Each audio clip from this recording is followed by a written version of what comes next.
Hi, welcome to our channel where we share the most intriguing stories. When Crane Eldridge returned home after 2 weeks on the road, he didn't expect a metal barricade across his driveway or an eviction notice from an HOA he never joined. What followed wasn't just a property dispute, it was war, and Crane, he owned the battlefield.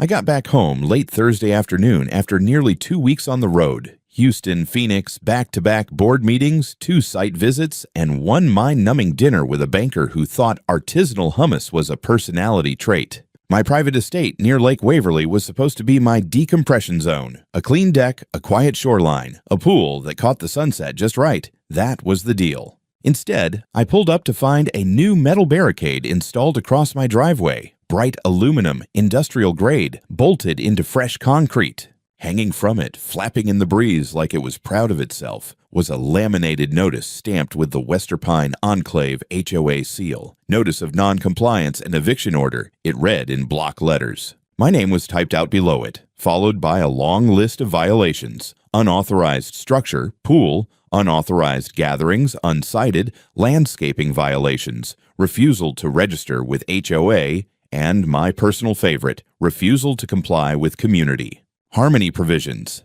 I stood there for a full minute. Door still open, engine running, suitcase forgotten in the back of the SUV, just reading the damn thing over and over again. I wasn't part of Westerpine Enclave. Never had been. My estate sat on its own parcel of land, separate deed, separate survey, registered with the county, long before that HOA ever held its first bake sale. The original house was built by my grandfather in the late 1940s. The modern structure I lived in now, glass, steel, low lines, private dock, was an updated version, rebuilt before I took over Eldridge Development Group. I knew every inch of that property. I owned the land, the mineral rights, the water access, and every tree within a 500-foot radius. And yet, here I was, locked out of my own house. I drove up to the gate slowly, got out, and inspected the mechanism. The post anchors had been drilled into the crushed stone without permission. The padlock was commercial grade. Someone had put effort into this.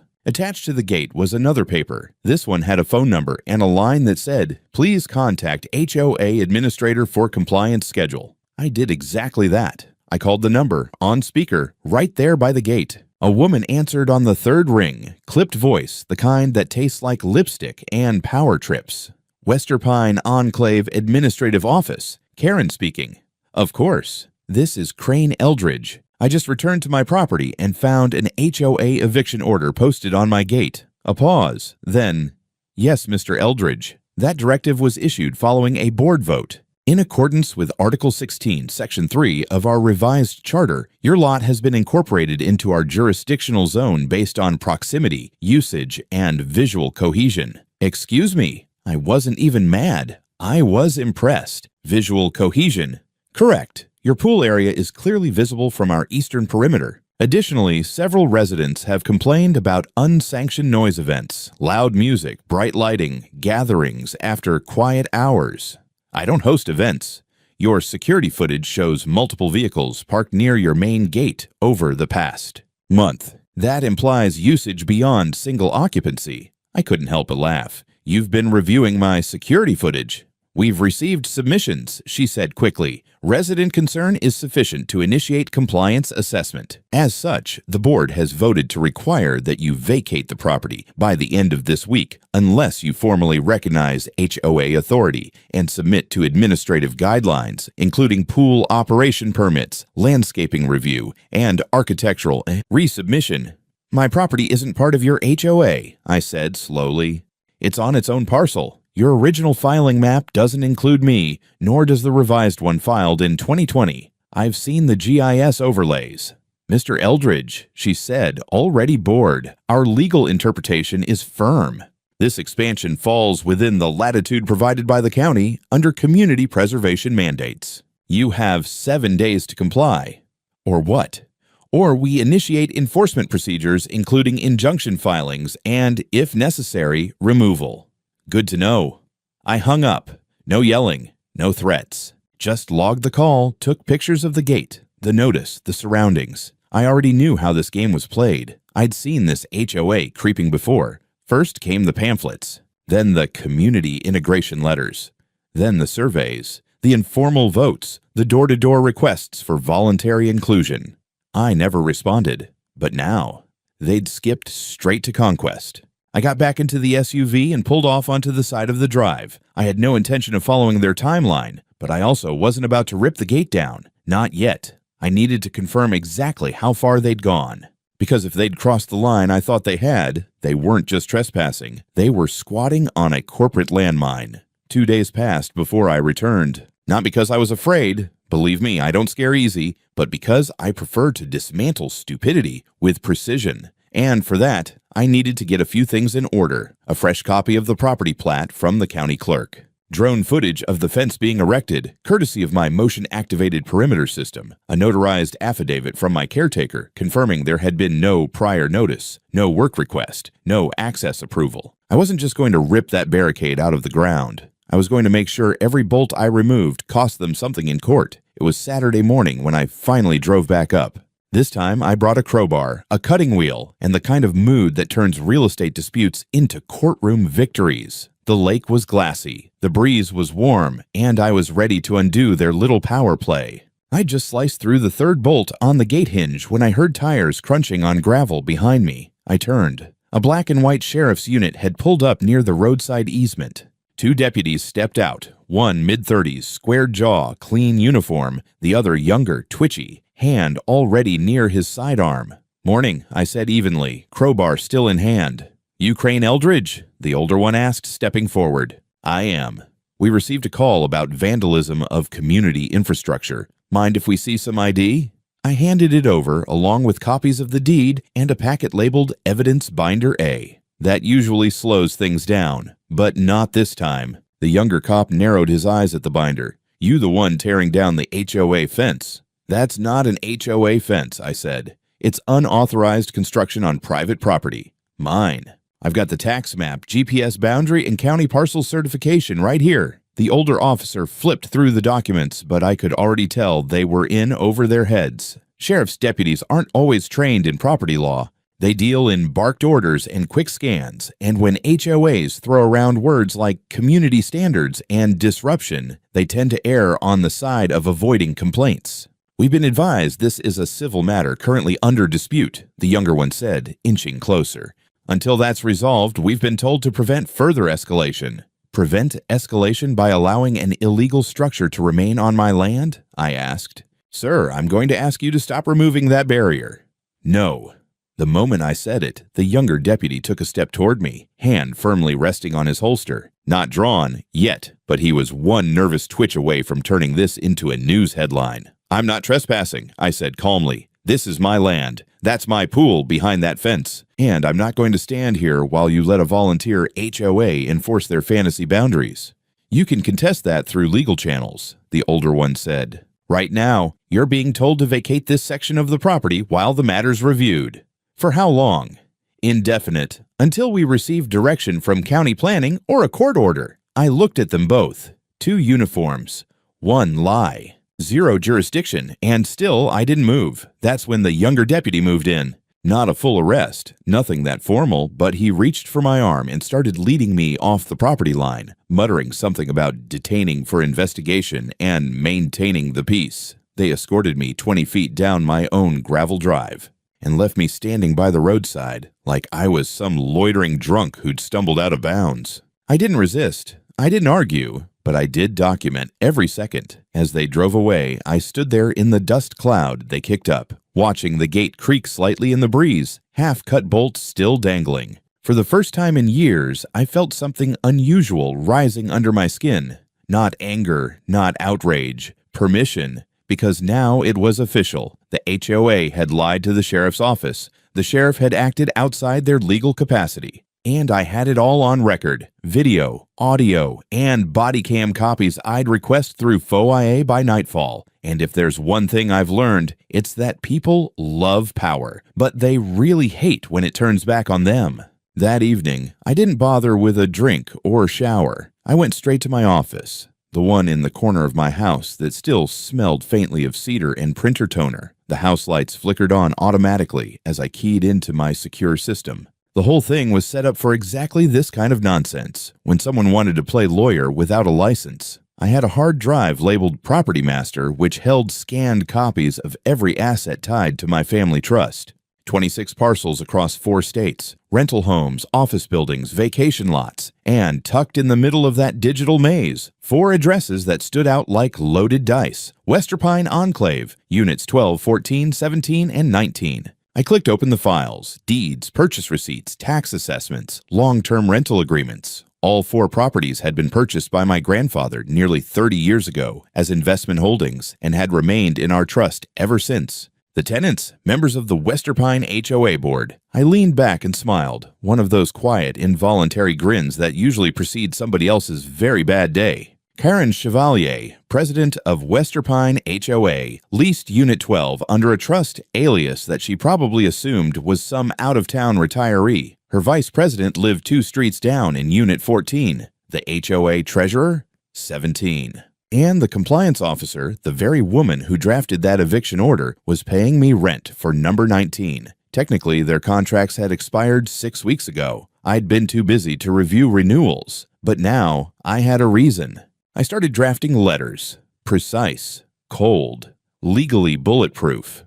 Pursuant to Clause 9, Section B of your rental agreement, your tenancy is hereby terminated due to substantial interference with the property rights of the lessor. You are to vacate the premises within 72 hours. Any refusal to comply will result in immediate civil action and claim for damages, including attorney's fees and consequential losses. Each letter was signed, notarized, and scanned within the hour. I scheduled couriers to deliver them first thing in the morning. Then I opened my calendar and made a call to my legal counsel, a man named Avery Holt, former property litigator turned professional shark. Avery answered before the second ring. Crane.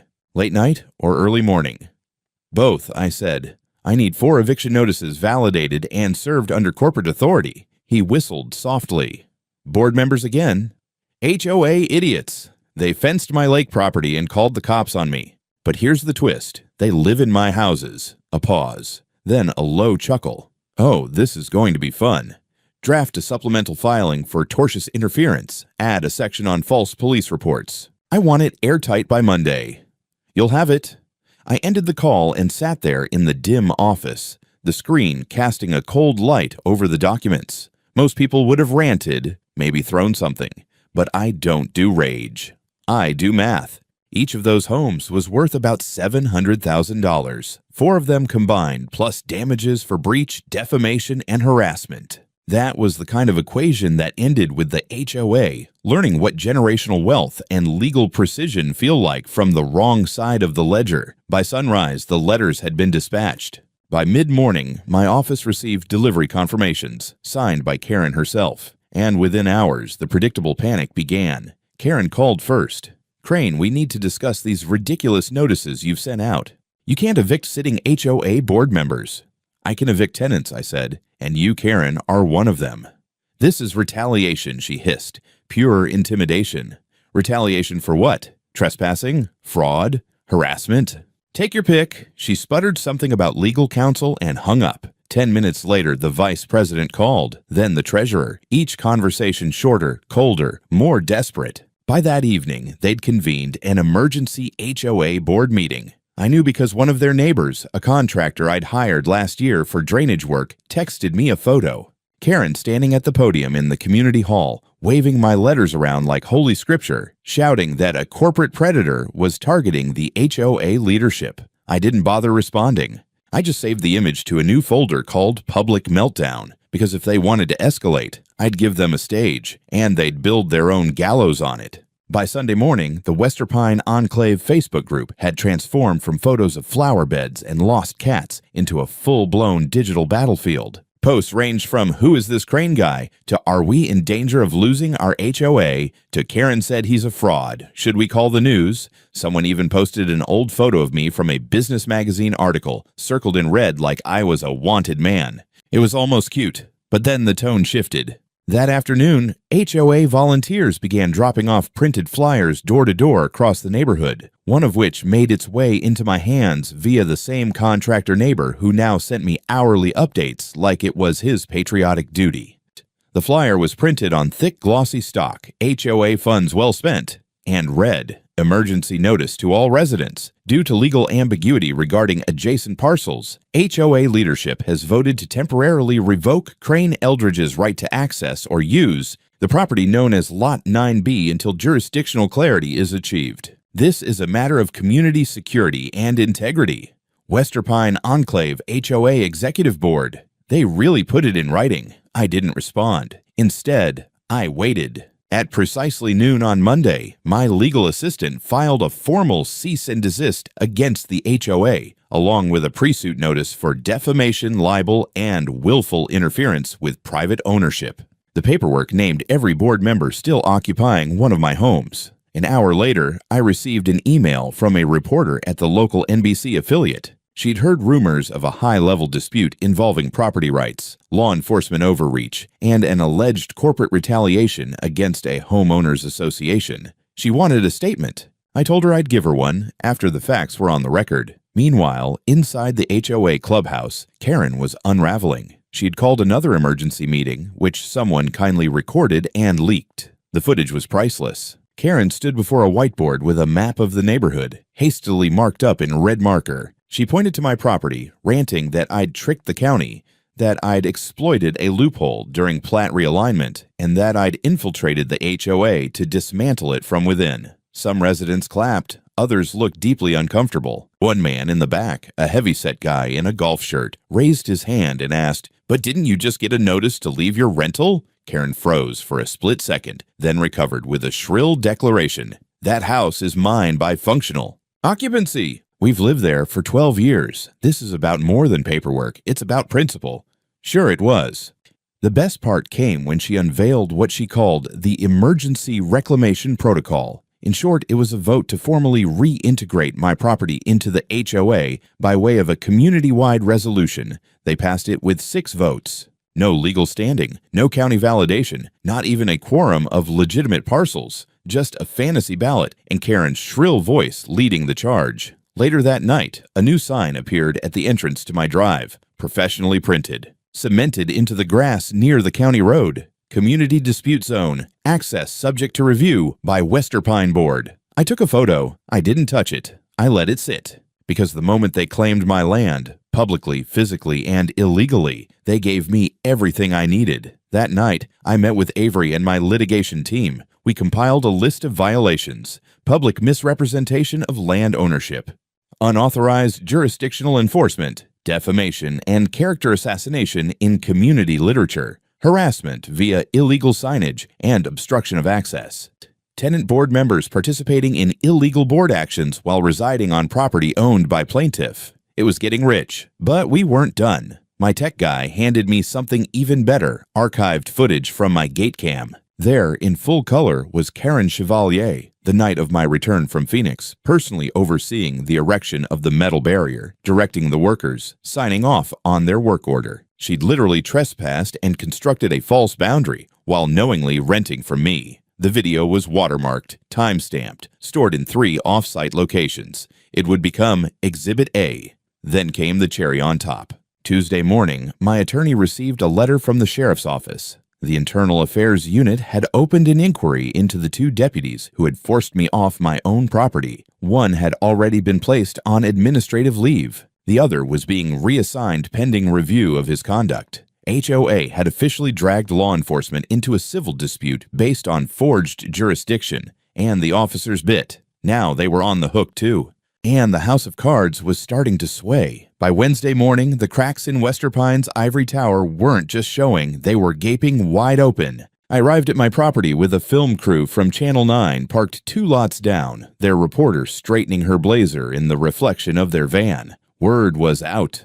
The story had hit the 6 o'clock news the night before, and the headline was too juicy for the local media to resist. HOA accused of attempted land grab. Owner claims he holds the deeds to their homes. I hadn't given an official interview yet, but I'd authorized my legal team to release selected documents, footage of the police encounter, timestamps from the security system showing unauthorized fence installation, notarized maps of the parcel boundaries from the county recorder's office. And most damning of all, a series of emails from Karen herself. I'd gotten them courtesy of a tenant. Well, former tenant, one of the HOA board members, David Lerner, treasurer, had decided he'd rather not go down with the ship. After receiving his 72-hour eviction notice, he contacted my assistant and offered to cooperate in full, provided he could stay in his home until the end of the month. We agreed. Within 24 hours, he forwarded emails between Karen and the rest of the board. Subject lines like, "We can fold his parcel in via vote,"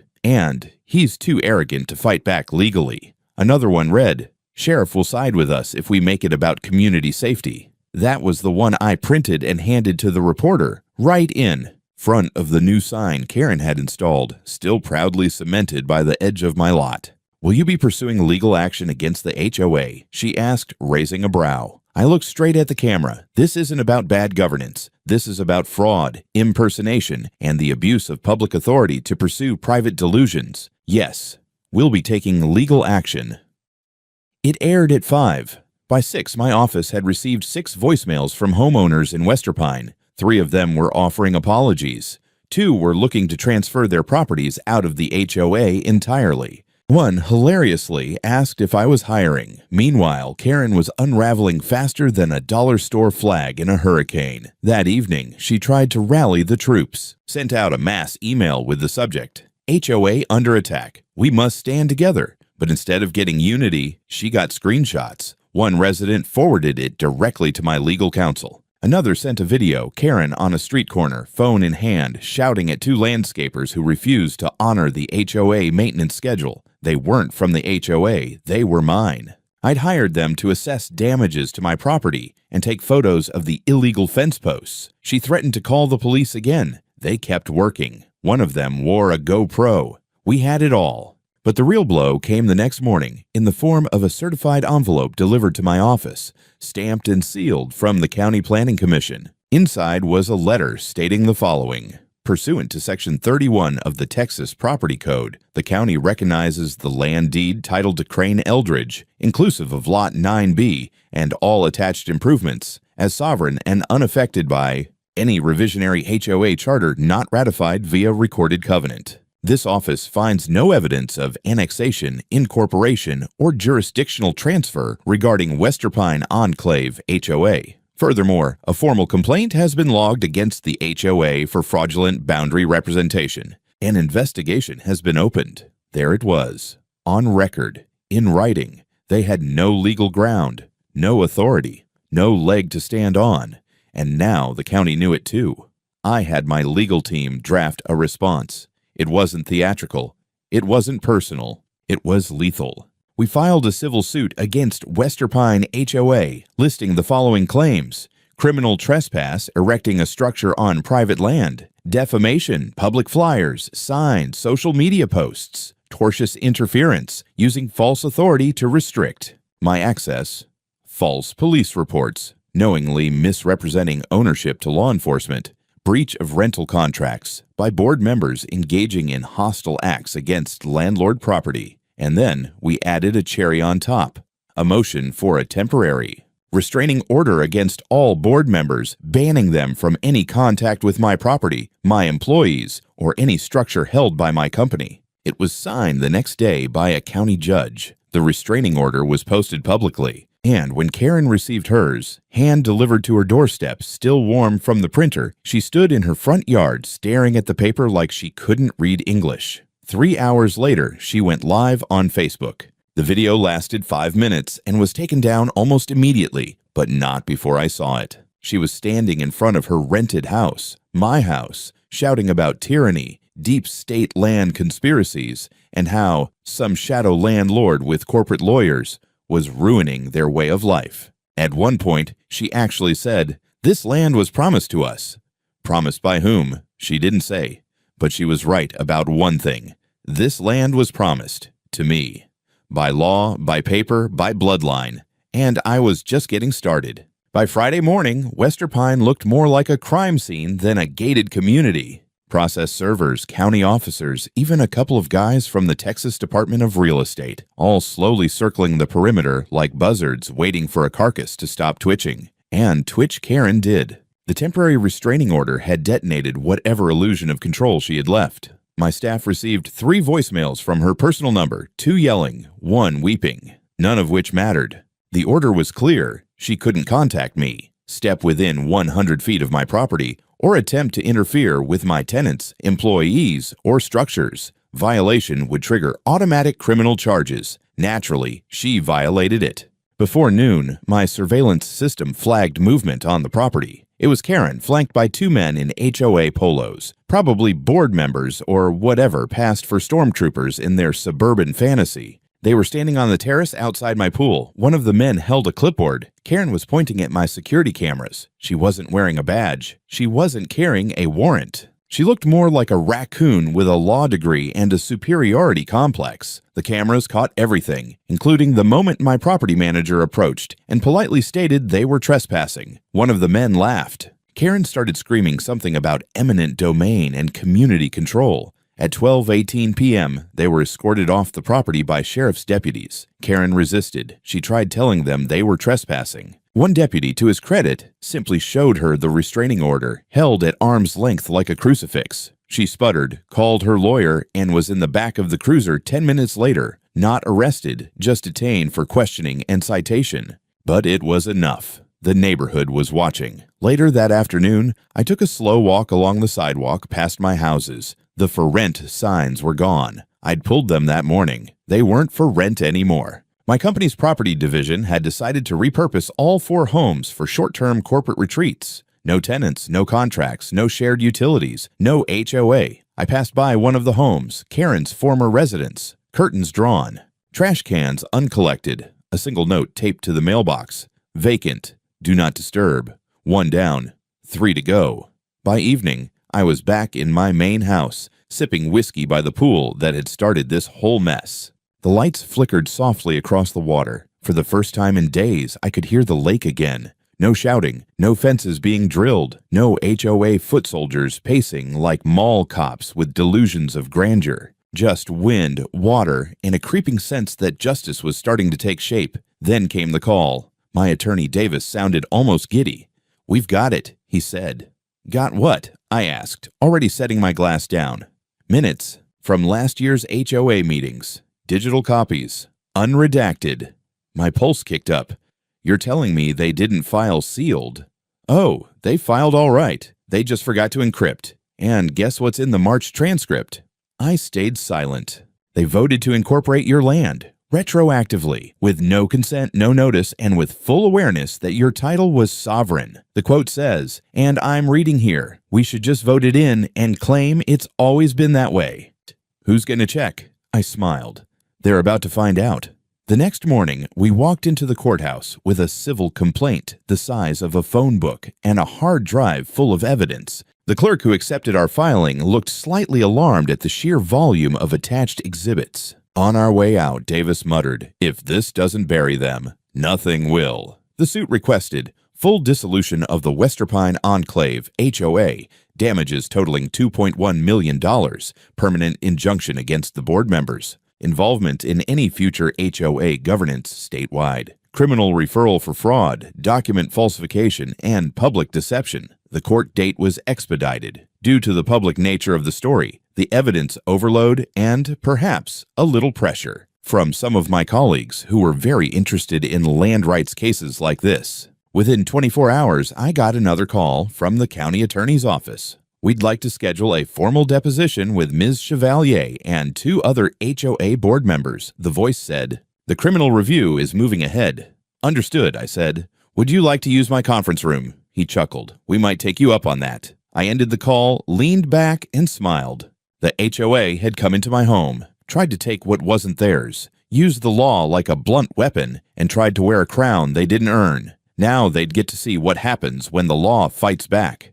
The courtroom was packed. Not with spectators, this wasn't some prime-time trial with camera crews and hot mics, but with tension, thick, procedural, legal tension. Every board member from Westerpine Enclave HOA had shown up with a different attorney. Karen Chevalier? She sat at the defense table like a queen without a crown, chin high, makeup heavy, eyes twitching every time the judge looked her way. I was seated with my legal team 3 chairs down from Davis, who had his laptop open, tabs labeled Exhibits AK, Meeting minutes, police body cam footage, and fraud timeline. The man came armed like he was going to war with paper. The court clerk began reading the complaint summary. Unlawful annexation of private land, obstruction of property rights, falsification of governance documents, malicious prosecution via false police reports, harassment, and civil conspiracy. Karen barely blinked, but I could see her knee bouncing under the table. It was time for discovery.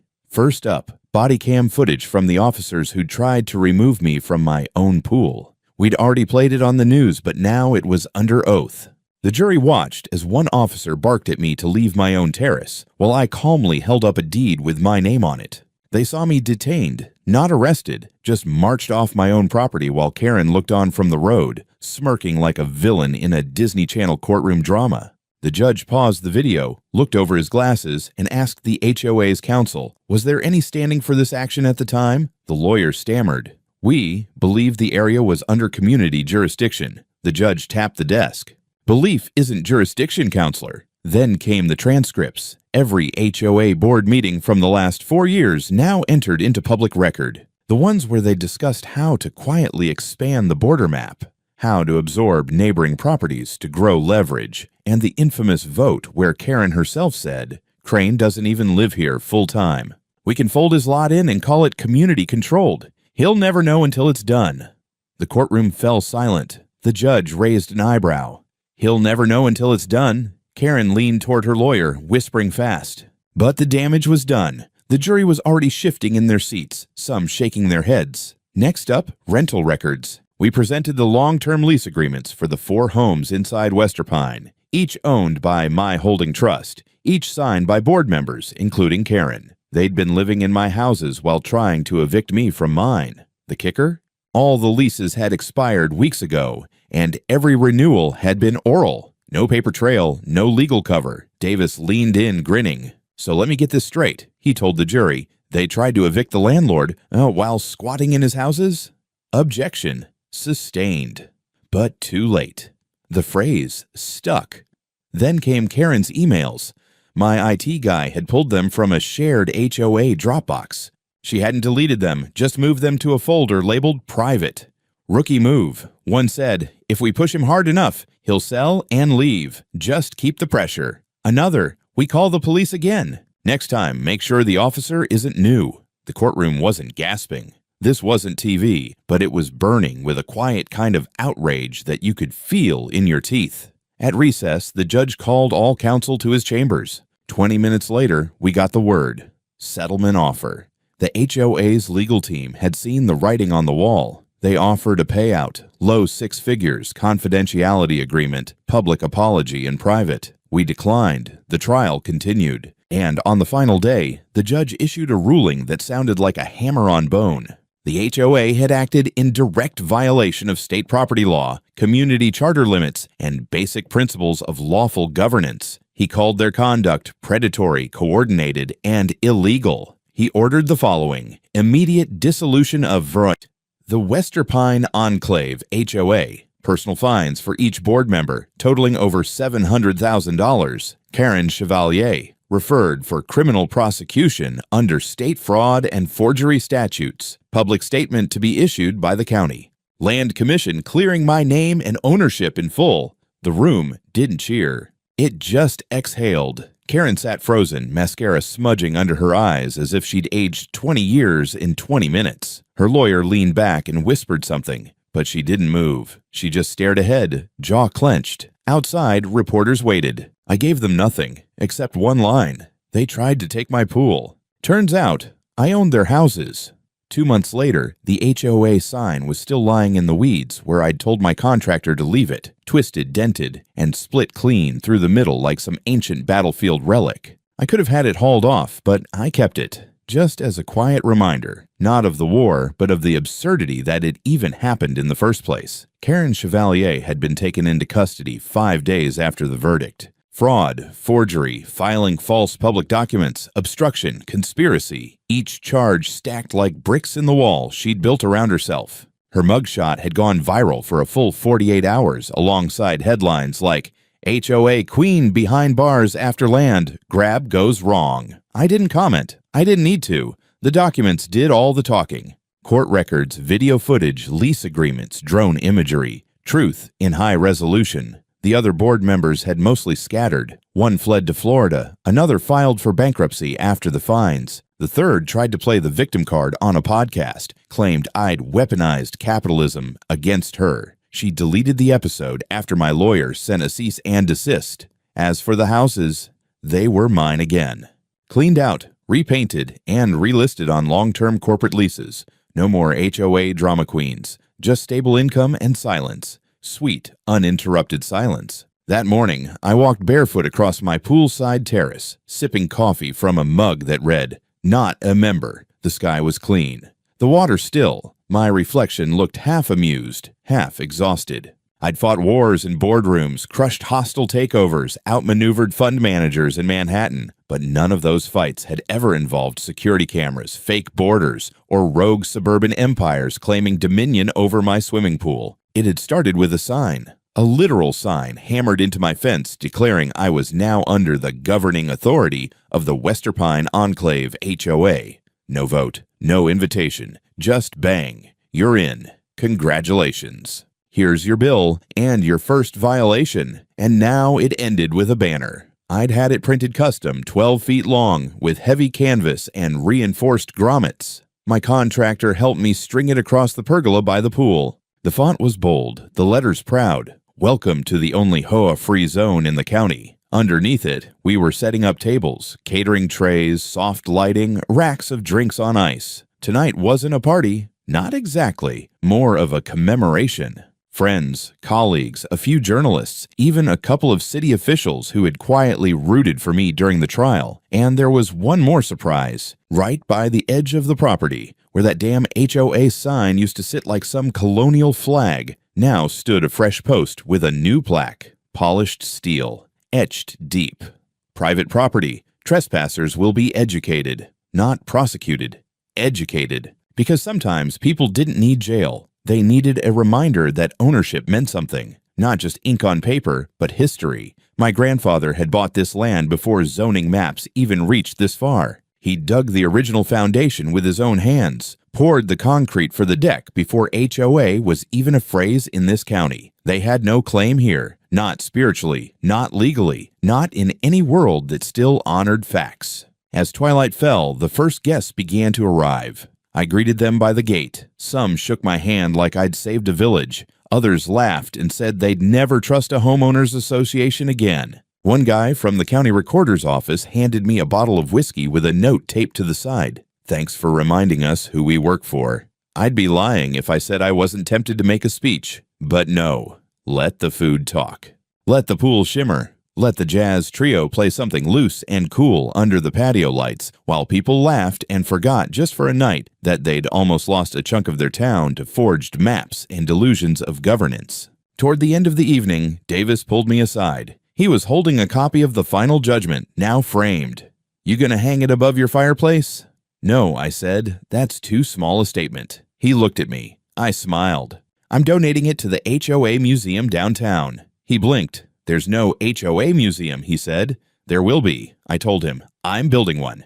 And maybe I wasn't joking. Truth is, I'd learned more in the past 3 months about property law, local politics, and petty tyranny than in 20 years of mergers and acquisitions. And while I wasn't eager to repeat the experience, I had to admit, it had been clarifying.